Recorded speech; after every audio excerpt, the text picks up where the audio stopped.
I still get chills thinking about that day in Oakwood Estates, this gated community down in Texas where folks pay big bucks for those manicured lawns, and that false sense of security turns out it was all a front for something uglier. Picture this: David Reynolds, the HOA president who's been ruling the place like his personal kingdom for years, pulls out a lighter and sets fire to my lease papers right there in the community center, holding them up like some twisted trophy while a crowd of neighbors watches in stunned silence, the smell of burning paper mixing with the fresh-cut grass outside, and me, Emily Carter, standing there frozen, knowing I just caught him in the act that would unravel everything. It wasn't just about those papers. It was years of bottled-up frustration boiling over, his way of saying, "You don't belong here," without spelling it out, but he had no idea who he was messing with. Let me back up a bit, because this didn't start with flames. It started with whispers, complaints piling up at the housing department where I work as an inspector, folks calling in about how Reynolds and his board treated certain residents like second-class citizens, especially if your skin was a shade darker or your last name didn't sound American enough to him. I'd heard the stories. Dr. Miguel Santos, a pediatrician moving in for a fresh start after losing his wife, gets his mailbox privileges revoked over some bogus aesthetic violation that white neighbors never faced. Then there's Lena Kim, a single mom with 2 kids, whose pool access got denied because her paperwork looked suspicious, all while Reynolds waved through his buddies with barely a glance. Me? I went undercover as a new renter, posing as a tech consultant relocating from up north, my fake lease in hand.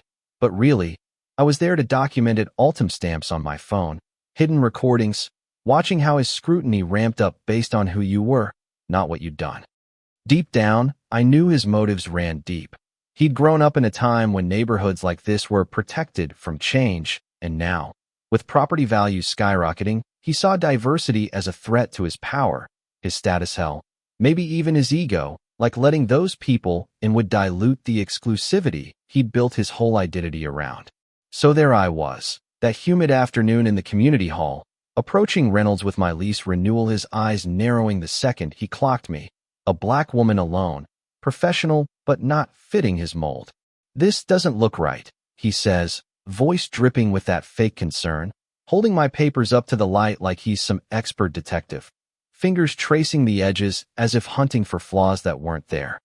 "Lamination's off, and this signature looks tampered with, ma'am." I stay calm, heart pounding but voice steady. All the info's there, as issued by the management office, but he amps it up, raising his voice for the growing crowd. "I've got 15 years spotting fakes.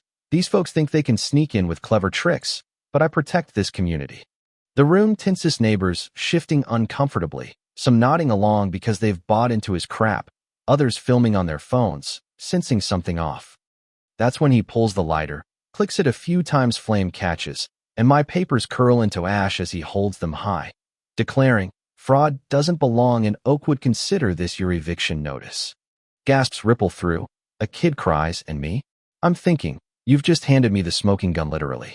But here's where it flips. That moment when his smirk fades because my calm unnerves him, like he senses he's poked the wrong bear. I pull out my phone, dial quietly while the crowd murmurs, "This guy's burning documents live. Call the cops," and Reynolds laughs it off. "Lady, you're done here. Security's on the way." A neighbor in a suit steps up. "I'm a lawyer. This is destruction of property. Federal if it's tied to housing rights." Reynolds bristles. "Mind your business. I'm enforcing rules," but the energy shifts as more voices join. Miguel, back from his earlier hassle, calls out, "You've been targeting us for months, families like mine, just trying to live." Phones everywhere now, live streams blowing up, racist HOA burns lease. This can't be real, and Reynolds starts sweating, radioing his board pals, but I'm already revealing the ace. David Reynolds, ID 72845, complaint stacking since last year. Want me to list them? His jaw drop. "Showed she know?" as I read from my notes. 3 from January on selective fines. 5 in June for biased approvals. The supervisor, Karen Ellis, pushes through, face pale. "David, what the hell?" But he's doubling down. "She presented fakes. Following protocol." Except the crowd's not buying it anymore. They're witnesses now, forming a barrier around me as I finally flash my badge. HUD Inspector Emily Carter, Civil Rights Division in call in the feds. Chaos erupts in the best way. Black SUVs pull up outside, agents storming in with warrants, turning the hall into ground zero for an investigation that's been brewing for 14 months. Reynolds stammers. This is entrapment, but I counter coolly. No, I gave you every chance to treat me fair. You chose bias, chose to burn evidence in a federal probe. Agents cuff him and Ellis as he blurts out more, implicating the board. They told us in meetings. Trust instincts on suspicious applicants. Keep the community traditional, and suddenly, it's not just him. It's the whole rotten system. Emails surfacing about coded profiling to maintain values, all to protect property prices from undesirables. Whistles blow from staff to Jerome Hayes, a maintenance guy transferred for complaining, hands over recordings. They fired anyone who pushed back.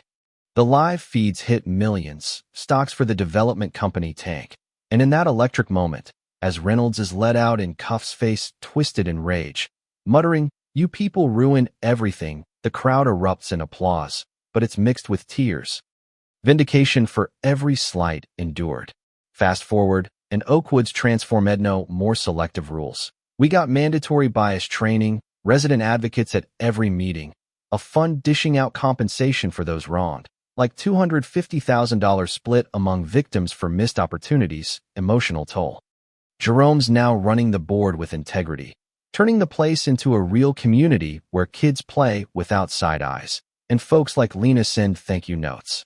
I testified in D.C., helping pass the Community Dignity Act, making this nationwide oversight in every HOA, because change sticks when it's law, not lip service.